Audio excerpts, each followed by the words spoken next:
Oh man.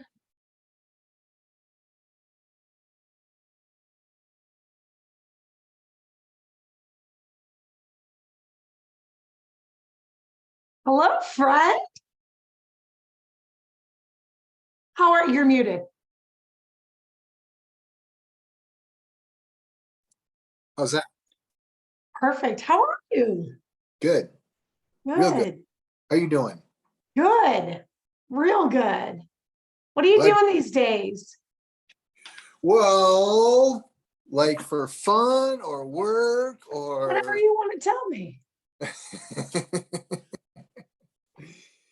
well, I'm still mountain biking a little bit, trying to hike around here a little bit.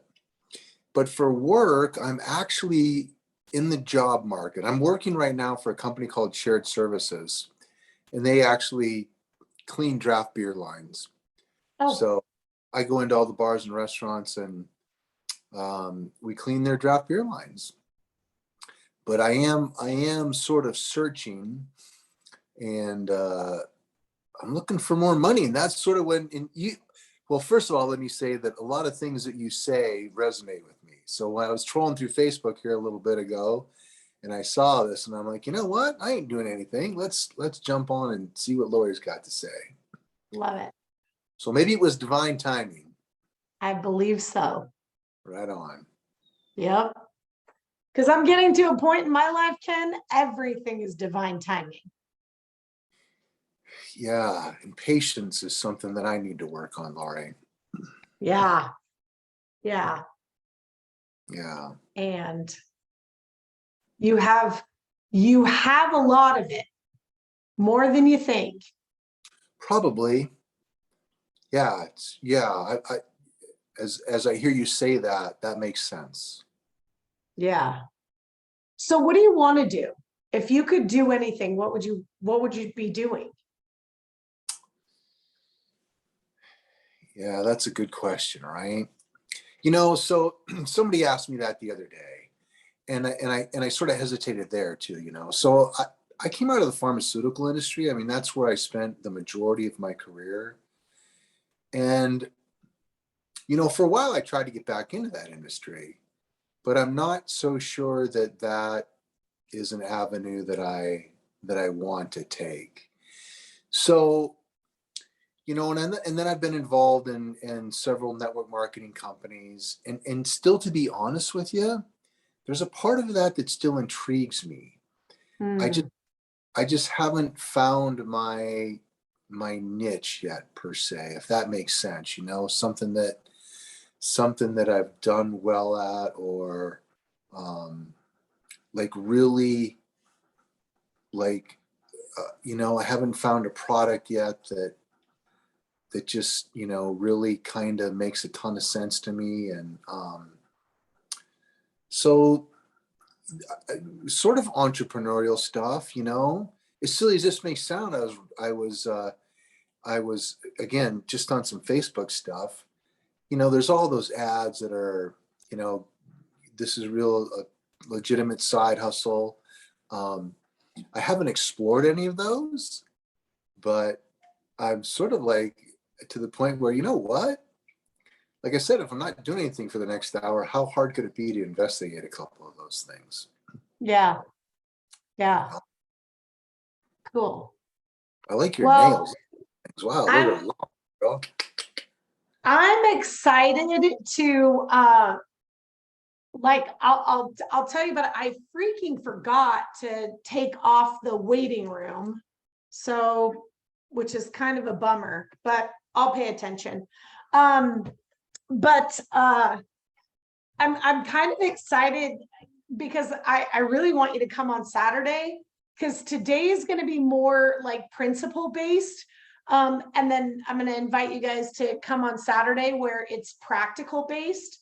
And we actually go through like what do you really want, and clarifying that, and what are your beliefs about having that thing that you want, and what new beliefs, and then how to embody that belief in order for it to begin to attract what you desire. So but we'll chat today, and then you can let me know, because It's the practical piece that so many people are missing, because they go, well, what do you want to be doing? I don't know. I have this and I have this and I have this and I have this. And so where's your energy? All A over little the bit over here, a little bit over here, a little bit of it. And then the universe is like, all right, Ken, whenever you make up your mind, you just let me know, I'll bring it to you. But, right. And we don't understand that that's how it works. Right. Yeah. So anyway, I would be excited to play with you on Saturday, but let's get started with this. I'm super excited, and I have to preface this. First of all, welcome to the party. I'm so grateful for you guys being here. I threw this out at the last minute because I just got so fired up about it. I've made a couple shifts lately, and I really am just digging, just being in this energy and this allowance for that Christian, God, churchy kind of verbiage, combined with how do we apply the power of God in our lives to live fully alive, right? This idea that so often we feel like we have to choose between spirituality and money, right? We have to choose between, well, I could marry for love or I could marry for money. And so often we don't have an infusion of the two. And there has to be infusion of the two in order for either one to actually thrive, because they are two sides to one coin. And as we talk today, you'll get to see like what's been unfolding for me even more lately than I ever thought was possible. So we are going to, where are my notes? So we're going to go to the two verses that trip people up the most. Even if you don't go to church, you've heard these, right? You can't love God and money. You can't serve two masters. And what's the root of all evil? Damn love of money, right? So how do we do this life when I love the term like love makes the world go round? Well, not in reality. Money makes the world go round, right? Like the reason the grocery store exists is because somebody gives the grocery store money. The grocery store gives somebody else money. They give somebody else money. They create a crop. How? Well, because somehow they got some money, right? Money really does make the world go round. Yet we go, oh, love makes the world go round. We don't need money. All we need is love. Okay, well, tell that to the grocery store when you try to go get food, right? No, let me just give you a hug. Let me just love you, right? And so we live in this dichotomy when in reality, they are two sides to one coin. And so if we're living in the dichotomy of it, guess what? We never get either one, not fully. So we are going to bring the two together and we're going to play today. So I didn't bring my glasses. Hold on. I got to find a pair of glasses because I'm going to try to read. Okay. Go anywhere. Huh? We're not going anywhere. Okay. All right. So we're going to start with 1 Timothy 6:10. For the love of money is the root of all evil, which where some coveteth after. I should change my version. Hold, please. When people really want money, it causes all kinds of bad things to happen. Some people have stopped believing Christ because they want to get more and more money, but they have caused themselves to be sad because they have very many troubles. I'm going to read a different version. I love, if you guys are ever looking for like to geek out on the Bible, the app that I use is My Sword Bible. And it's got 1, 2, 3, 4, 5, 6, 7, 8, 9, 10 different versions of the Bible. So I like to read verses in different versions because they say things a little bit different. So for the love of money is the root of all kinds of evil. Some people in their eagerness to get rich have wandered away from the faith and caused themselves a lot of pain. Do you hear even in that how different that sounds?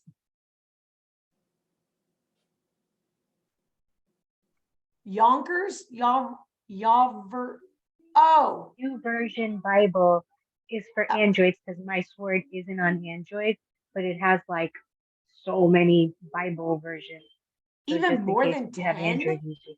Yeah, more than 10. Crazy, right? Oh my gosh, I'm digging on that. Okay, I'm gonna read another version. For the love of money is the root of all evil, and some whose hearts are fixed on it have been turned away from the faith and have been wounded with innumerable sorrows. For the love of money is the root of all evil. Some people in reaching for it have strayed from the faith and stabbed themselves with many pains. Isn't this awesome? I mean, guys, no wonder we don't have a full understanding of the wisdom, because look at all the different versions, and some are like, oh, well, they have pain because of it, or they have sadness because of it, or they stab themselves with pain. Like the vast interpretation is amazing. For the love of money is the root of all kinds of evil. Some have been led astray from the faith in their greed and have pierced themselves through with many sorrows. That's a fun one. Did I do this one? For the love of money is the root of all kinds of evil. Some have been led astray by the faith. Oh, yeah. Pierce themselves. Let's see what this one says. For the love of money is the root of all evil, which while some coveted after, they have erred, E-R-R-E-D, from the faith and pierced themselves through with some sorrows. Oh no, that says many sorrows. Okay, did I read this one? For the love of money is the root of all kinds of evil. Some people in their eagerness to get rich have wandered away from the faith and caused themselves a lot of pain. Okay, so for the love of money, but guys, I want you to think about, hold on, I'm going to go back to the one that has, where is it? No, that one. Okay. Guys, I want you to think about, where does that put us, right? For the love of money. Okay, but I need money. Okay, but I can't love it or like it. Well, if I don't love it or like it, then I don't want to give it attention. And if I don't give it attention, then I have to look away from it. But how do I pay my bills if I don't have money? Right? Do you see how, if we just read this, if we're just going from what we've been taught and told these words are and mean, we're already jacked up. We already have a misunderstanding, because now the love of money, okay, well, I don't want to love money, but I need money. But I don't want to be greedy, so I won't have more than I need. But I need more, but I don't want to be greedy. So guys, if the law of attraction is never not in action, right? And basically what the law of attraction says is whatever you focus on comes to you, right? Guess how this plays out? When I was learning how to ride a motorcycle, you know what they told me? If there's a rock in the road, if there's a pothole, look beyond it. Because if you look beyond it, then you'll just go right past it. Like naturally, your body will go past it. There's something about our bodily survival mechanism that will bypass whatever that is if I look beyond it. They're teaching me how to ride a motorcycle, right? And what they're telling me is, don't give your focus to the thing in the road, because otherwise you'll hit it. Look beyond it, and then guess what? You'll hit that. Isn't that the law of attraction? Right? And so we go, don't look at money because that's evil. But I need money to pay my bills. Right? You guys catching this? And so now we're double-minded. And this is what the Bible says when it says, don't be double-minded. Because if you are, you're like a wave on the sea being tossed to and fro. And the fact that you think you're going to expect something from being double-minded, basically, idiot. Now, I'm paraphrasing because you guys know I'm a little sassy. So that's not really what the Bible says. It just says you're silly to believe that you can get anything if you're double-minded. Why? Because energy is based on a law. The law of attraction is always in action. Why? Because it's a law, right? So I want to go back to 5th grade science. And what did they say? How does science work? Well, somebody goes, hey, I think this might happen. So they make a hypothesis. I think this might happen. And then they test it. And if it tests the way that they think it's going to happen most of the time, what do? All right, they make it a theory. And there's a lot of theories out there that still to this day are not proven not to be true, but they don't happen every single time without fail. So they're not a law.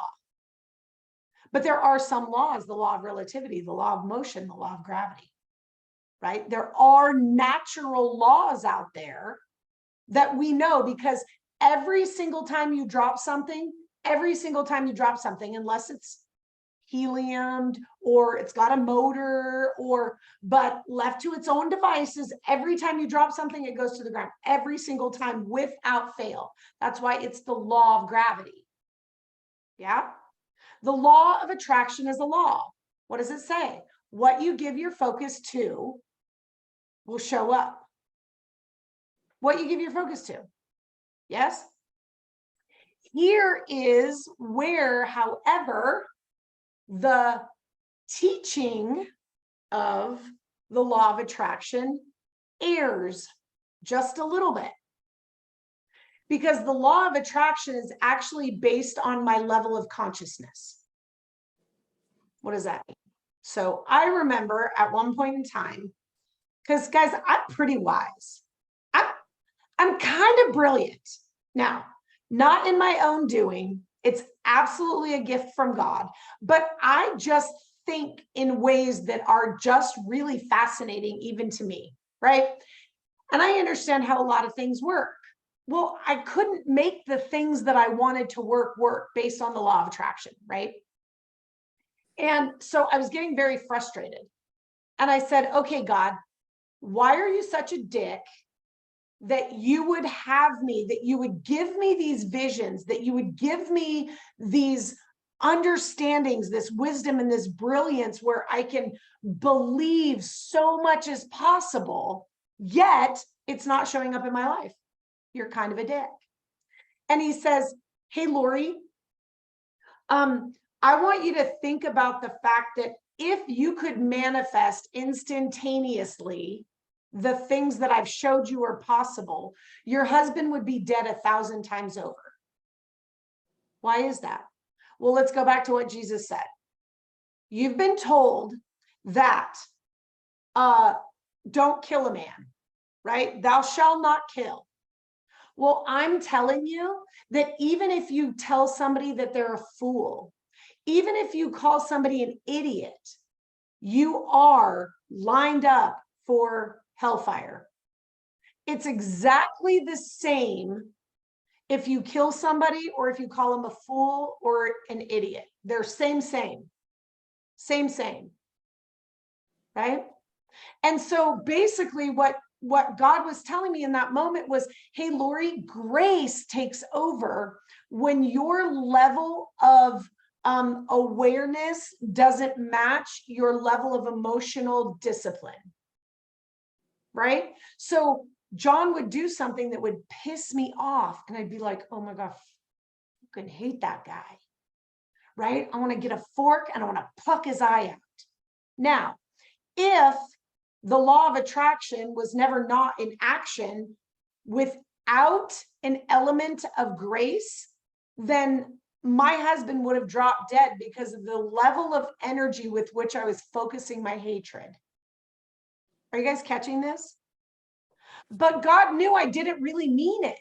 He knew I didn't really mean that I hated him. He knew I was just pissed off in the moment.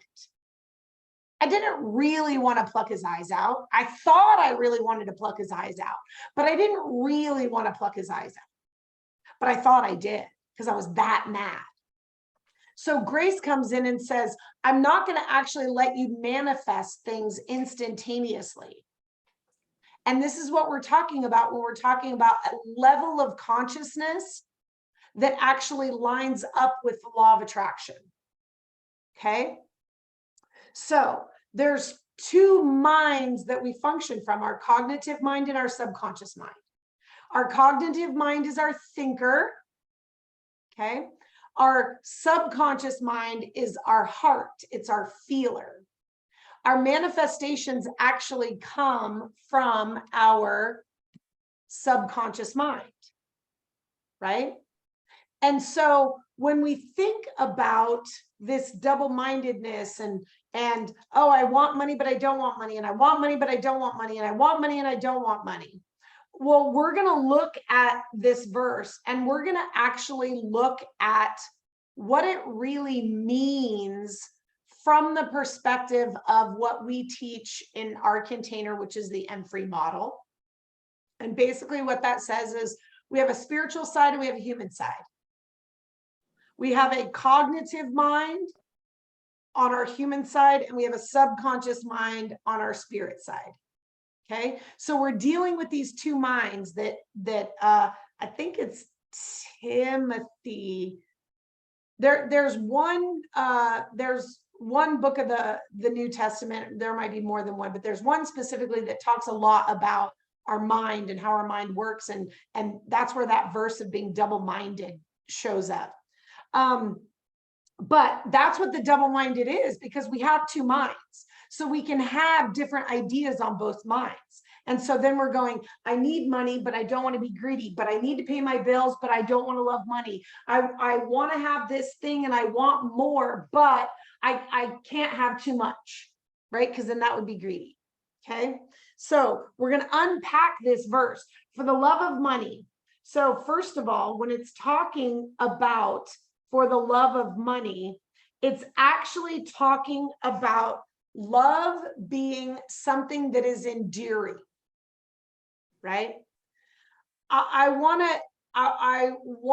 to ask you, if you were in a romantic relationship and you told somebody that you love them, but you never gave them any attention, do you think they would believe you? No. No.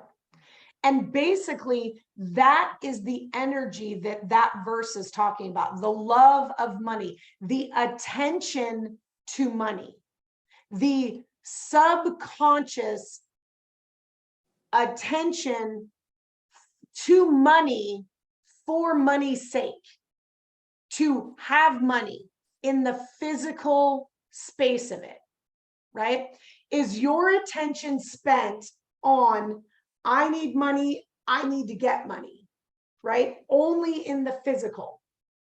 Now, here's what's really cool when we go back to the different states, okay?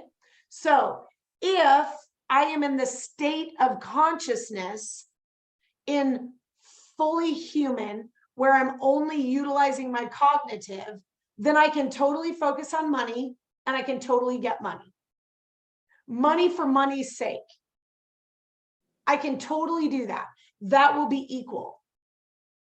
But when we start talking about the law of attraction, the way that the law of attraction is taught, we're now talking about the spiritual law of attraction. Because guess what?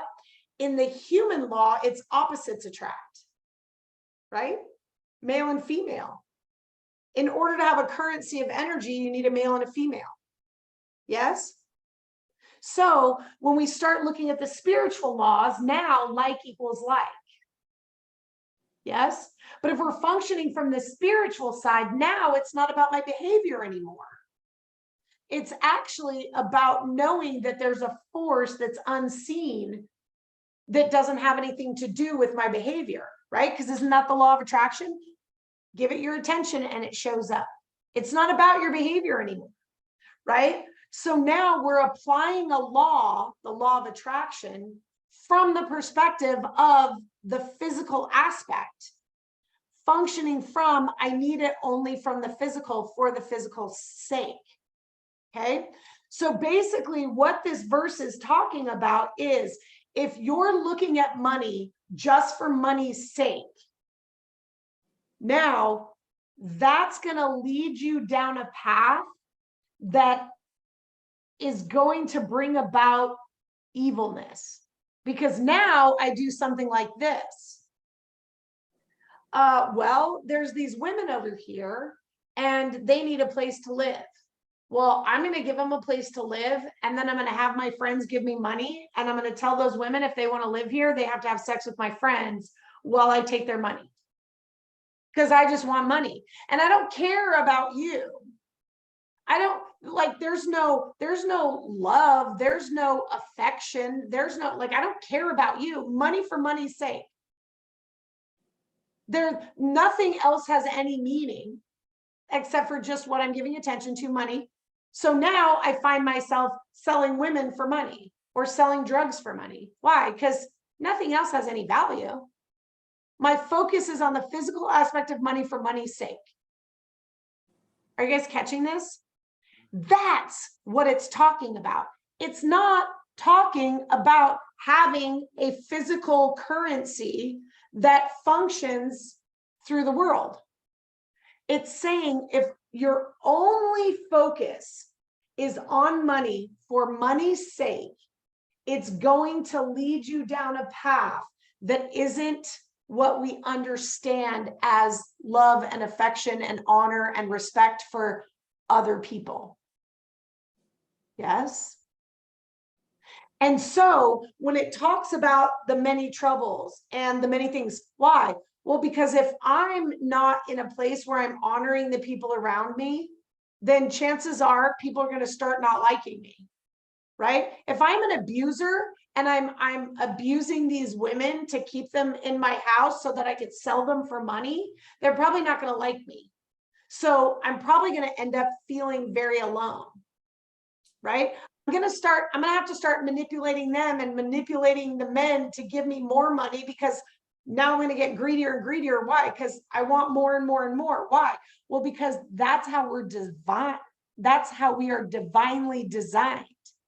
We're designed to desire more. That's just more what? More life, right? If I told you, you can't ever have another conversation with anybody, you can't ever kiss anyone ever again, you're never going to make another $1, you're never going to have another bite of pizza, you're no more like watching YouTube videos that make you laugh, no more laughing, no more music, no more. We'd go, well, what the fuck is the point, right? There'd be no point to life if there were no life, right? And so we're designed, and actually, isn't that what Jesus said? I came to give them life, this thing, knowing that this thing is beautiful and amazing, and it more abundantly, more of it, right? So we're designed to desire more. But if our focus is only on money for money's sake, and we don't give any attention to anything else, now I need more money for more money's sake. This is the greed. This is where we run into troubles. This is the sorrow, because now I'm getting further and further away from any intimate connection. Why? Well, because intimate connection is heart-to-heart connection, but I've shut all that down because I just want it for money's sake. Are you guys catching what I'm saying here? Is this fantastic and fabulous? And you go, oh my gosh, it totally makes sense. It totally makes sense why I've been like, I want money, I don't want money. I want money, I don't want money. But money is actually how we bless people. Money is just the currency that makes the world go round. It's the exchange. Before there was money, there was goats and cows. But if I only wanted the goat and the cow for the goat and the cow's sake, I would still be selling my wife for the goat and the cow. Do you guys get this? It's not money per se. It's the tangible aspect of something that we utilize to exchange value. That's what we're calling money. So call it a cow, call it a sheep, call it wheat, call it a dollar. It's still the thing that we exchange for value so that I can drink milk and you can go swimming at the swimming pool, right? Like if you pay to go to the swimming pool, whatever, right? We have ways of exchanging. I used to love. There used to be, I don't know if it's still around, but there used to be a company that you could get on an app, and it was a bartering app. And so if somebody was a hairdresser, they would basically barter. And if somebody had barter dollars in their thing, then maybe they were a plumber and they could go get their hair cut, and they could, you know, maybe go to somebody's restaurant, they, you know, whatever the list of different people who are willing to barter. But there was no dollar exchange except for, guess where? In the app. So there was still some recording of the value, right? Because if I was a plumber, I might charge $200, but somebody else had a coffee shop that they were willing to barter with, but it was $3 for the coffee, right? So there still had to be this dichotomy of the different value of the different things. So we could have even called that a dollar. We could have even called that money, because it's the representation of the value exchange. Yes? Cool. So now that we understand that, we can go, oh, well, I don't want money for money's sake. I want it because, well, of course I want to pay my bills. Of course I want to pay to Caesar what is Caesar's. I think it'd be great to, you know, bless somebody with some presents. Right? So now it's not about the greed of it. It's about, how do I live fully alive? How do I experience this thing that God gave us called the experiences of the world, right? People who want to travel. And we go, oh, that's so greedy. You want a bunch of money so you can travel? No, I just want to experience life fully, because that's what Jesus came to give me. Are you guys catching this? Money's just the exchange. But what it's trying to separate for you is, are you doing it with right intention and motive? Is your motive to allow it to flow in and out? Or are you doing it for money's sake and you don't care how you get it? Yeah. Cool. Now let's jump to Matthew 6:24. Now I'm all freaking jealous. I want to download that other app. Thanks, Thelma. You could have held off, so I could have enjoyed this teaching with only 10 versions of the Bible. Now I'm having a little FOMO. Okay. All right. No man can serve two masters, for either he will hate the one and love the other, or else he will hold to the one and despise the other. Ye cannot serve love and, guess what that says? It doesn't even say money, it says mammon. Now, here, we're going to get all funky. Are you ready? I'm going to change the virgin. This version says, a slave cannot work for two masters at the same time. He will not like one of the masters, but he will love the other master. He will always say good things about one of the masters and say bad things about the other master. You cannot have God as a master and have money also as your master.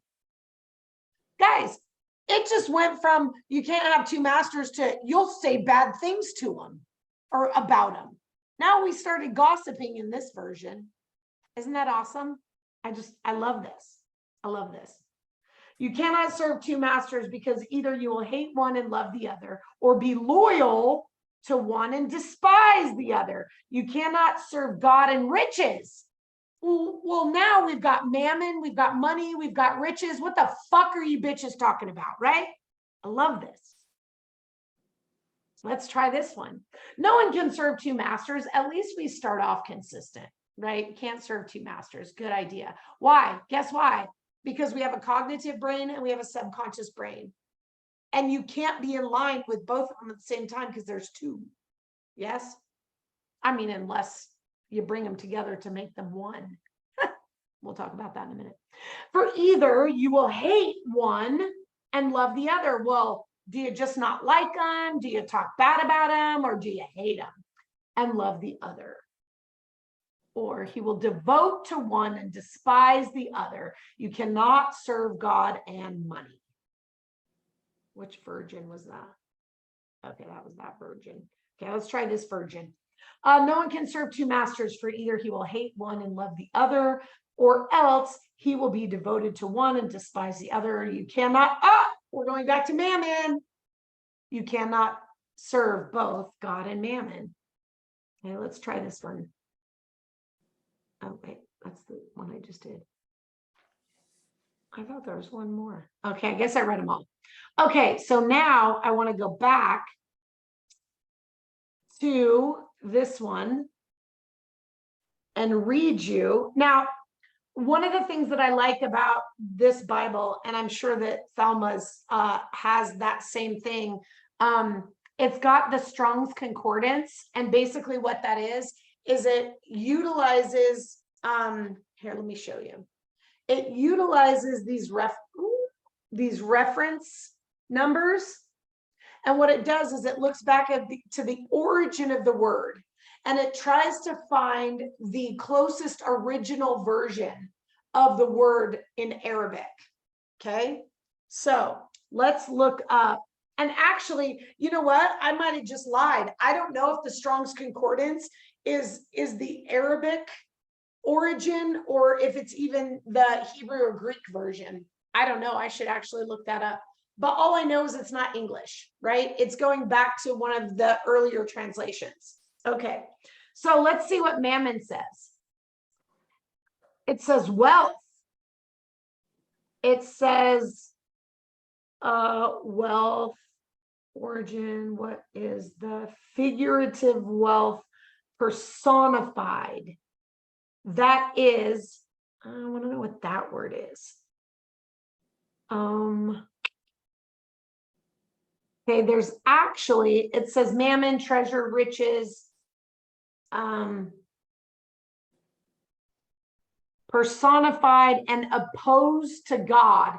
See, and this is what I think is very interesting. Okay, the Aramaic is confidence, personified wealth. Okay, I'm going to go into, first of all, the personified. If it's personified, that means it has to be a person, right? That's what personified means. It's talking about them as an entity, a person. Well, if it's a person, it's a people, it's a thing, now we're talking about something in the physical, right? So riches in the physical. Yes? Okay, so now, no man can serve two masters. Let's look at the origin of the word serve. Be a slave to. Be a slave to. Voluntarily or involuntarily. In bondage. Okay? So I can either, and now let's go back to the other verse that we were just looking at. I can either give my attention, my devotion, my love, I can either give that to God or money, right? That's what it's saying. That's what this whole verse is saying.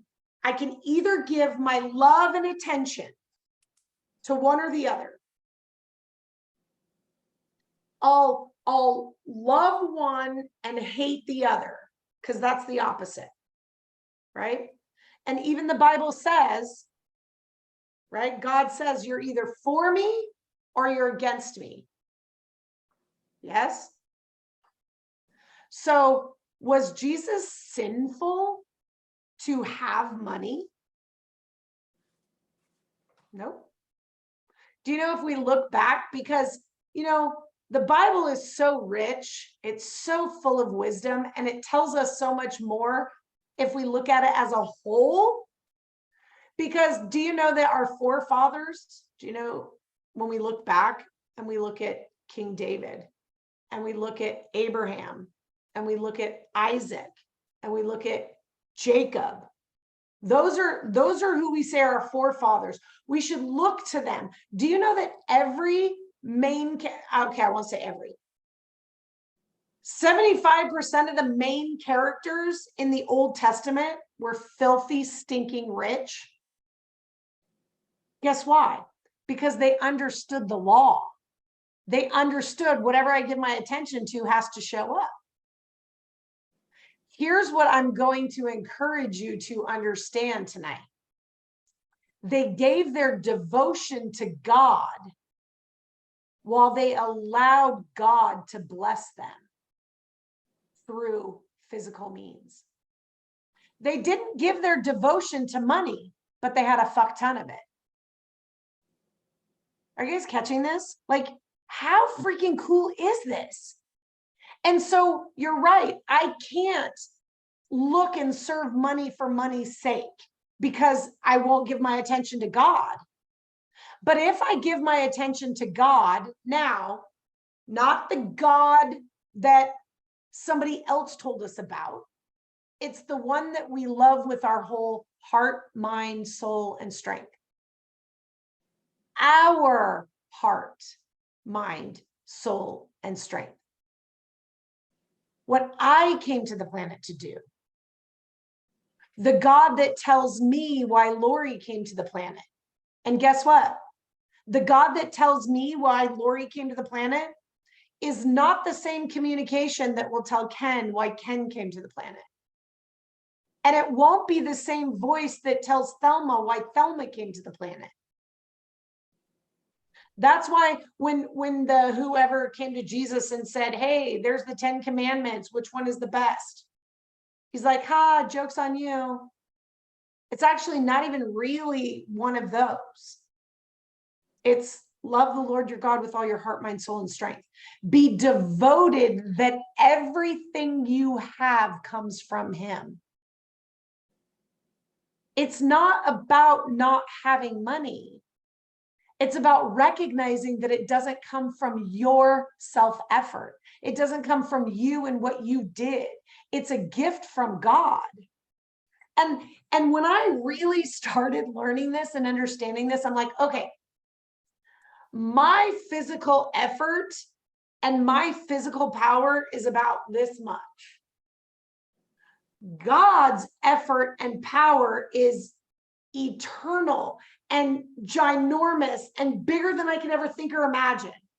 So if we're talking about what we're relying on to have something, well, I could rely on my efforts or God's. I think I'll pick God, right? But here's what I didn't understand. I didn't understand that this was a consciousness, a state of consciousness that I had to transfer out of. I had to transfer out of the conscious state that says that my efforts equal what I get. I had to just transfer into, it's not about money. It's not about the dollars. It's about where is my focus. The dollars aren't the things that are blessing me. It's God blessing me with the dollars. It's my allowance to receive from God, not from people. Right? And some people might come to the planet to build a restaurant. And if they give all of their focus to the dollar, they're going to work really hard and they're going to toil and they're going to have issues and they're going to have problems because it's all about their own effort and it ends at their own effort. And it's so hard and the responsibility and God, it's so hard and I'm working and now I have lots of dollars, but I'm just working and I'm working because I think it equals my effort. Or I can go, okay, God, what do you want me to do? Oh, you want me to have a restaurant? Dope. Okay, who do you want me to hire? That person? Okay. What do you want me to put on the menu? That? Okay. You know, what do you want me to serve? Oh, you want me to serve like 100% like real cow that we grind in the back? Great, we're gonna do that. Oh, you want me to sell it for half of what that guy's selling it over there for like fake meat? Okay, God, whatever, you're in control. Like you're the one who's telling me what to do, so I'm gonna do it. Now we're relying on his effort. Do you guys see the difference? The split isn't about the money. It's about where you believe it comes from. Does it come from your efforts? Does it come from other people? Or does it come from God? Now, guess what? I can love God and have a fuck ton of money. And now I'm not double-minded because my whole heart, my whole mind, my whole strength is devoted to God. And I know that he gifted me with this thing called life to live fully alive and more abundantly. What? That's so weird. Yeah, so weird. But guys, it's now, hear me well. Here's where the old me would have gone, yeah, the fucking church. They're jerks and they don't know. And they're stuck in their own understanding. And I would have been so mad because I was so wounded by the church. But guess what, guys? They don't know. That's why Jesus said, forgive them, Father, for they know not what they do. That's why grace comes in and says, hey, Lori, I know that you talk about hating your husband and wanting to pluck his eyes out with a fork, but I'm not gonna actually let that happen. Because grace says, you don't know, Lori, you don't know what you don't know. You don't know me yet. You don't know that I'm a good God yet. You don't know how to surrender to me yet. So it's a good thing that your self-effort will keep you afloat until you get so tired that you surrender. No problem. It's no problem, right?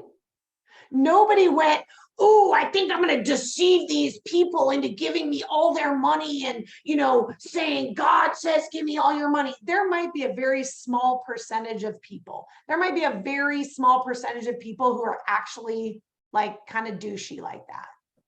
But I think most people just don't understand. They just don't know. They're not aware yet. They're living in a consciousness that doesn't let them see the full truth of who God is in them as them.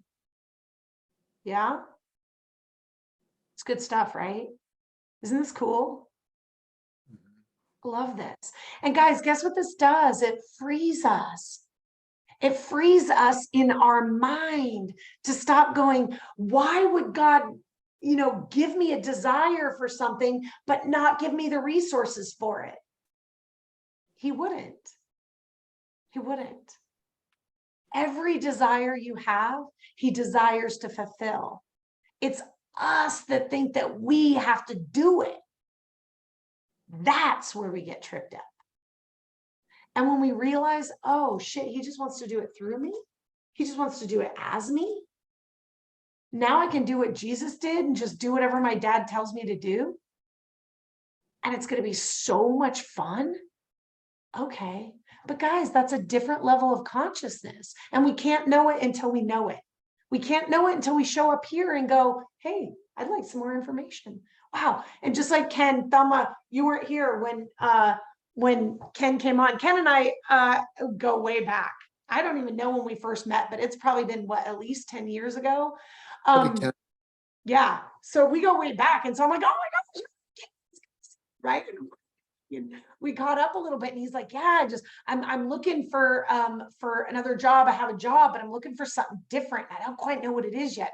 And I feel like this popped up and it was divine timing, right? Of course it was divine timing, Ken, because you're asking for more. And God's like, yeah, dude, you're my kid. And you asked me for bread. You think I'd give you a stone? No, I'm going to give you what you ask for. I'm going to give you more. Here it is. Here's a greater level of consciousness, a greater level of understanding that you didn't have before. You've been asking, and here it is. You're ready. You're ready. Here. And I love that. When we actually start reading the Bible through the heart of a really, really good dad, changes everything. Changes everything. The understanding of it changes. The application of it changes. And then it becomes this beautiful love affair between us and a really, really good dad. So, questions? Anything I said that you want some clarity on? Anything at all?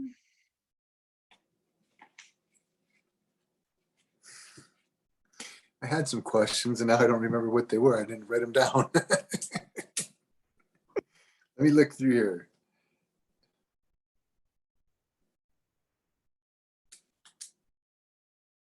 I think I'm good for now, Lori. Cool. Awesome. We'll let that soak in. So guys, so this is kind of the tactical, nope. The theoretical. This is kind of the theoretical. Okay. This is what we need to do. This is the thing. This is the truth. This is how it works. Okay. Now, if you would like to take it a step further and go, okay, now how do I tangibly, now tactically, how do I tactically, how do I apply this to actually creating said wealth? Now that I know I can have it, now that I know I can have it guilt-free because my attention is still on God and I get the money, right? Now, how do I practically play this out to start to shift that consciousness?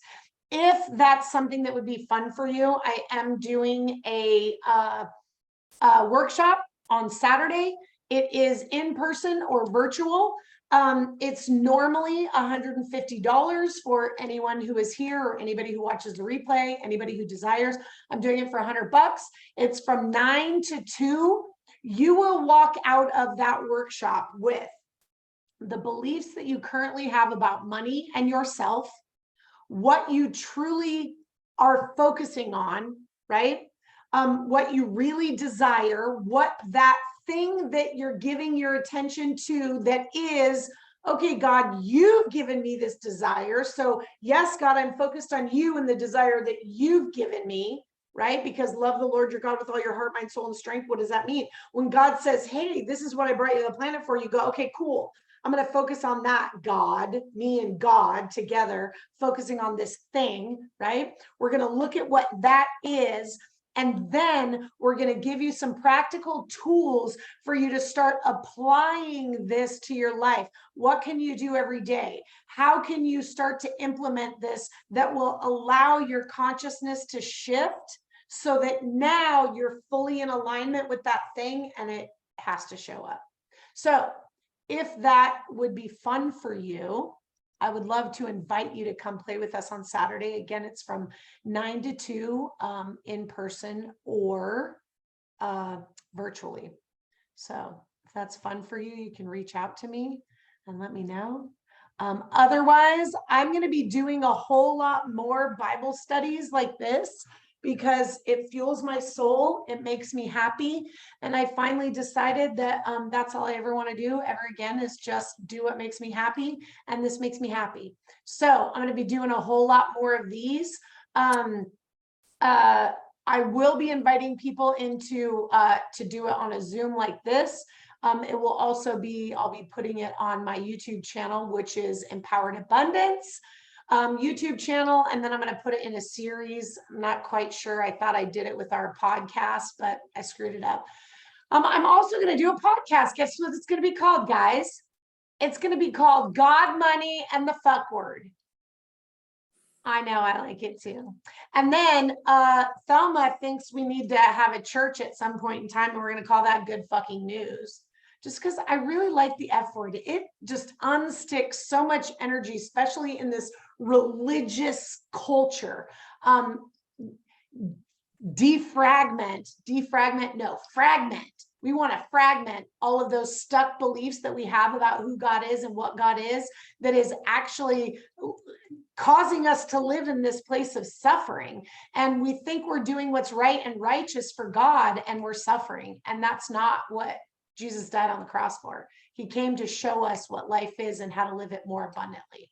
And that's what we do in Empowered Abundance. So you can take part in all kinds of fun things. We also have money programs. It's a 40-day deep dive into a money program. We have MFree, like I mentioned that. We have MFree 101. We have all kinds of things for you to tap into to start to shift your consciousness into a different place. So whatever is fun for you, whatever you want to do next, again, I will definitely be letting people know. And I think now, Ken, I have your email address.